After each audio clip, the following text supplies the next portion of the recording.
এখন আহ্বান জানাচ্ছি পাবনা ক্যাডেট কলেজের পক্ষ দলের বিতর্কে ক্যাডেট রাকিবকে। ধন্যবাদ মাননীয় সভাপতি, আমাকে কিছু বলার সুযোগ করে দেওয়ার জন্য। আমার দলের প্রথম বক্তা যখন অবহেলাকে সংজ্ঞায়িত করে গেলেন, তখন প্রতিপক্ষের প্রথম বক্তা বিতর্কের এই মঞ্চে উপস্থিত ছিলেন ঠিকই, কিন্তু মন হয়তো ছিল অন্য কোথাও। তাই তিনি বারবার ভিন্ন ভিন্ন সুরে একই গান গেয়ে প্রমাণ করার চেষ্টা করে গেলেন যে সন্তানের মানসিকতা নাকি বৃদ্ধ পিতামাতার প্রতি দায়িত্ব পালনে অবহেলার মূল কারণ নয়। অবহেলার সংজ্ঞায় যেখানে বলছে অবহেলা হচ্ছে প্রদত্ত পরিস্থিতিতে যত্নের অভাব এবং ইচ্ছাকৃত অসতর্কতা, অর্থাৎ বিজ্ঞ প্রতিপক্ষ, অবহেলার প্রশ্ন আসে তখনই যখন আপনি পূর্ণ সামর্থ্য থাকা সত্ত্বেও আপনার বৃদ্ধ পিতামাতার যত্নের প্রতি ছিলেন উদাসীন। যে ছেলেটি শুধুমাত্র টাকার অভাবে বৃদ্ধ মায়ের চিকিৎসা করাতে পারছে না, সে কিন্তু আজকের বিতর্কের বাইরের বিষয় বিজ্ঞ প্রতিপক্ষ, কারণ সে চেষ্টা করেও পরিস্থিতির শিকার। তার মানসিকতার কোনো দোষ নেই, অবহেলার তো কোনো প্রশ্নই আসে না। কিন্তু বৃদ্ধ পিতামাতার প্রতি দায়িত্ব পালনে পূর্ণ সমর্থ হয়েও যদি আপনি তাদেরকে করেন উপেক্ষা, তখনই তাকে আমরা বলবো অবহেলা, যে আপনার মানসিকতারই সমস্যা বিজ্ঞ প্রতিপক্ষ।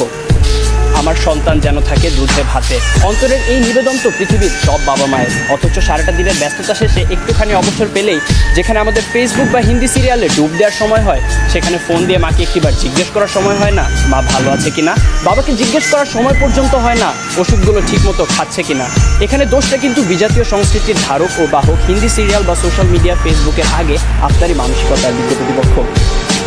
একজন সুস্থ মানুষ সর্বোচ্চ ৪৫ ডেল একক পর্যন্ত ব্যথার সম্মুখীন হতে পারে, আর সন্তান জন্মদানের সময় আমাদের মায়েরা যে পরিমাণ ব্যথার সম্মুখীন হন তা ৫৭ ডেল এর কিছু বেশি, যা একজন সুস্থ স্বাভাবিক মানুষকে প্রয়োগ করা হলে অনায়াসে তার ২০টি হাড় ভেঙে যাবে। সন্তানের জন্যই যে মায়ের সর্বস্ব বিসর্জন, সন্তান হয়ে সে মায়ের প্রতি যেন আমাদের নিষ্ঠুরতম আচরণ। আর এর পেছনে মানসিকতাই যদি দায়ী না হবে, তাহলে কেন নারায়ণগঞ্জের ফতুল্লা শাসনগাঁও এলাকায় ভরণ পোষণ থেকে বাঁচতে সন্তানদের দ্বারা বস্তাবন্দি অবস্থায় রাস্তায় ফেলে যাওয়া ৮০ বছর বয়সী বৃদ্ধা হাসিনা বেগম সেদিন মারা গেলেন? কেন জামির উদ্দিন শেখ নামের শতবর্ষী বাবা ৫ ছেলের ৪ জনের হাতেই মার খেয়ে আজ শয্যাশয়ী? তথ্যসূত্র দৈনিক প্রথম আলো, ১৩ জুলাই ২০১৮। পত্রিকায় প্রকাশিত এমন হাজারো হতভাগ্য হাসিনা বেগম বা জামির উদ্দিন শেখের গল্প আপনাদের শোনাতে পারি। জীবনযুদ্ধে যারা হেরে গিয়েছিল, হ্যাঁ বিজ্ঞ প্রতিপক্ষ, জীবনযুদ্ধে যারা হেরে গিয়েছিল সন্তানের ঘৃণ্য মানসিকতার কাছে। এরপরও কি সন্তানের সেই পচে যাওয়া মানসিকতার চেয়ে বিভিন্ন পারিপার্শ্বিকতার অজুহাতকেই বড় করে দেখবেন? প্রশ্ন এলো বিপক্ষের দ্বিতীয় বক্তার কাছে। প্রতিপক্ষের প্রথম বক্তা বলে গেলেন যে সন্তানেরা নাকি এখন সময়ই পাচ্ছে না তার বাবা মার সাথে ব্যয় করার, অর্থাৎ ব্যস্ততার কারণে তারা সময় দিতে পারছে না তাদের বাবা মাকে। আসলে সত্যি কথা বলতে জানেন কি বিজ্ঞ প্রতিপক্ষ, এই পৃথিবীতে সময়ের অভাব বলে কিছু নেই, সব কিছুই নির্ভর করে আপনার প্রাধান্যের উপর। তাই দিন শেষে আপনার প্রাধান্য যদি পিতামাতা না হয়ে হয় ডিজনি প্লাস বা নেটফ্লিক্স, মানসিকতার দিকে আঙুল তো উঠবেই। মাননীয় সভাপতি, প্রতিপক্ষের প্রথম বক্তার বক্তব্য থেকে এটাই পরিষ্কার যে তারা মানসিকতা নয়, বরং সন্তানের সুশিক্ষার অভাবকেই দায়ী করে গেলেন, যার কারণে প্রভাবিত হচ্ছে মানসিকতা। মাননীয় সভাপতি, কোনো কিছুই তো আপনা আপনি দূষিত হয় না।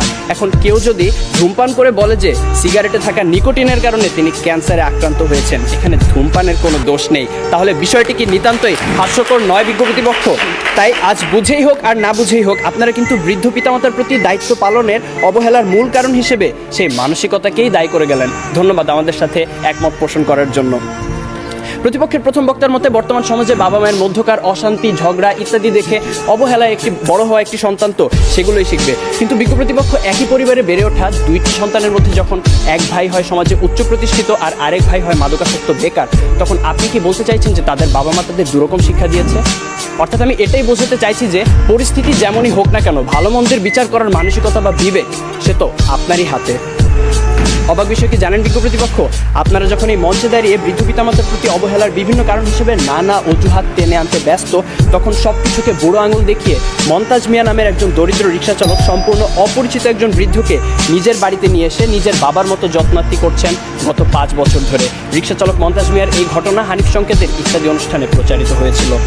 যেখানে অনেক উচ্চশিক্ষিত সচ্ছল ছেলে মেয়েরা অবহেলায় নিজের পিতামাতাকে বৃদ্ধাশ্রমে পাঠিয়ে দিচ্ছে, সেখানে মন্তাজ মিয়া একজন দরিদ্র রিক্সা চালক হয়েও এমন একটি মহৎ কাজ কী করে করতে পারলেন? তার তো ছিল না অর্থবিত্ত, শিক্ষা কিংবা উচ্চ সামাজিক অবস্থান, কিন্তু তবুও তিনি তা পেরেছিলেন কারণ তার ছিল একটি উন্নত মানসিকতা, বর্তমান সময়ে যা বড়ই অপ্রতুল। শেষ করার আগে মনে করিয়ে দিতে চাই, দূরত্ব, সময়ের অভাব, কাজের চাপ, সুশিক্ষার অভাব ইত্যাদি বৃদ্ধ পিতামাতার প্রতি দায়িত্ব পালনের ক্ষেত্রে কিছু দেয়াল মাত্র। মানসিকতাকে বদলালেই যা পেরোনো সম্ভব। বৃদ্ধ পিতামাতার প্রতি দায়িত্ব পালনের ক্ষেত্রে যদি কোনো কারণে কমতি হয় বা সন্তান অসমর্থ হয়, সেক্ষেত্রে আপনাদের দ্বারা দেখতে যাওয়া যুক্তিগুলো হয়তোবা একটি কারণ। কিন্তু বৃদ্ধ পিতামাতার প্রতি দায়িত্ব পালনের ক্ষেত্রে যদি কোনো কারণে অবহেলা করা হয়, সেটা অবশ্যই সন্তানের মানসিকতারই সমস্যা। বিকৃতিপক্ষ বার্ধক্য মানে অসহায়ত্ব, একাকিত্ব, মৃত্যু ভয় আর হাজারো রোগ ব্যাধির আনাগোনা। জীবনের যে সময়টায় আমাদের সবচেয়ে ভালোবাসার মানুষ বাবা মায়ের সবচেয়ে বেশি প্রয়োজন হয় আমাদের, তখন কেন আমরা আমাদের মানসিকতাকে কবর দিয়ে দূরে ঠেলে দিব তাদের?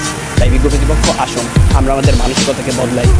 জীবনের বিনিময় হলেও যারা সন্তানের প্রতি ভালোবাসার এতটুকু কমতি হতে দেন না, সেই সোনার পিতামাতার প্রতি গভীর শ্রদ্ধা নিবেদন করেই শেষ করি।